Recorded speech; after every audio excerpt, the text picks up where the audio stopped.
Coming up next. It's really important to understand what you're trying to protect. They're going to be looking for new work pretty soon if they don't actually move into the cloud. Can you do what I need you to do? Can you prove it?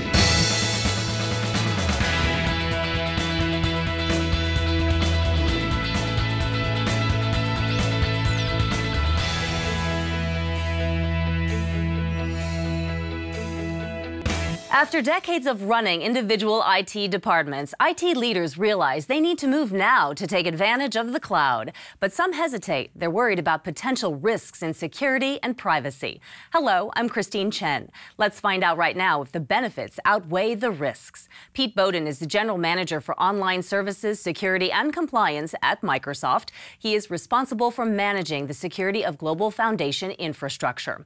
Also with us, Jim Rivas. Jim is the co-founder and Executive Director of the Cloud Security Alliance, which is a nonprofit organization focused on compliance policy and security in the cloud ecosystem. Also joining us via satellite is Alan Friedman. Alan is a fellow in governance studies. He's also Research Director of the Center for Technology Innovation at the Brookings Institution. Thank you for being here. This is going to be a great conversation, such an interesting topic. Pete, I know you're talking to business leaders all around the world right now. What are their top concerns about the cloud? Well, we talk to a lot of customers and a lot of potential customers, but it always boils down to three concerns. The first is security. How well is my data protected? The second one is privacy. Do I get to have control over that data and how it's used? And the third one is reliability. Is that service going to be there when I need it? Well, all around there is the issue of trust. Can I trust the cloud? Can I trust this process? What do you say? Absolutely. And the issue of trust breaks down into two parts. One is performance. Does the provider do what I need them to do as a customer? And the second one is transparency. Can they show that to me? Can they demonstrate it? And do I see it? I want to bring in the issue of regulation because this trust and regulation goes hand in hand. So let's talk, Alan, to you about the policies that are in place that actually protect enterprises. Sure. Well, and really the important thing is you hold off on the regulation as long as there is trust. And there are three, I think, key areas where we need to sort of make sure that the trust is there. First is the question of just aligning responsibility. Who's going to do what? How do I make sure that there are no problems? And this is a question of how the relationship between the provider and the client. Second is the idea of privacy with respect to law enforcement. So if my data is sitting on a machine on my desk, then I have it, and you need a warrant to get it. But if currently under law, if it's on the cloud, then as long as it's not under my direct immediate control, they can get it any time. Law enforcement can come in and take it. So what we need to do is change policy in that direction. The final long-term question is how do we think about national boundaries? As data is flowing all around the world from data center to data center, where does it actually live and who can access it?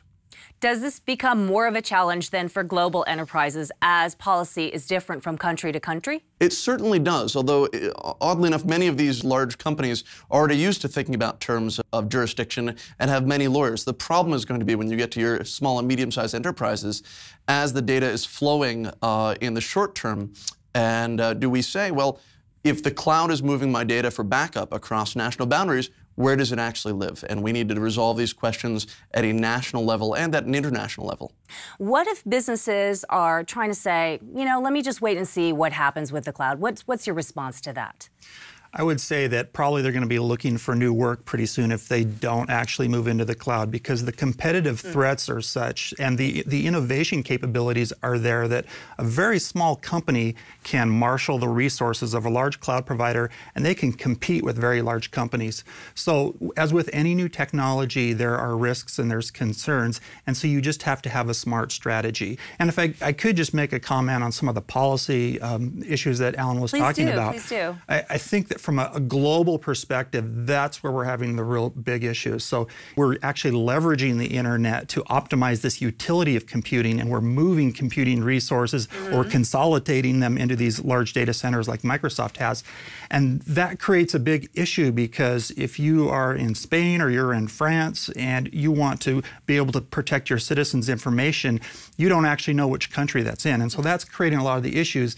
And the problem is that policy is always going to be years and years behind the technology. So we've got to find some good ways of handling There that. will always be those who push the policy faster than people are ready to adopt the policies. Well, and it's important to note that, you know, different countries are going to have different perspectives, and we, as the United States, but also each country is going to have to decide where they want to fit in. Do we go for the lowest common denominator, the least protection wins, or do we go with the strongest protection model? You know, a very strong EU-style data regulation is going to be what wins out, or do we say, listen, somehow we'll still find a way so that each country can still set their own priorities? I think there's a third option on top of Alan's first two, which is the most predictable model wins. So this is a problem not just for customers, but for the providers as well. And it's really important for us to be able to anticipate the moves that regulators make so that we understand what we're going to be subject to. What do you think you're going to anticipate?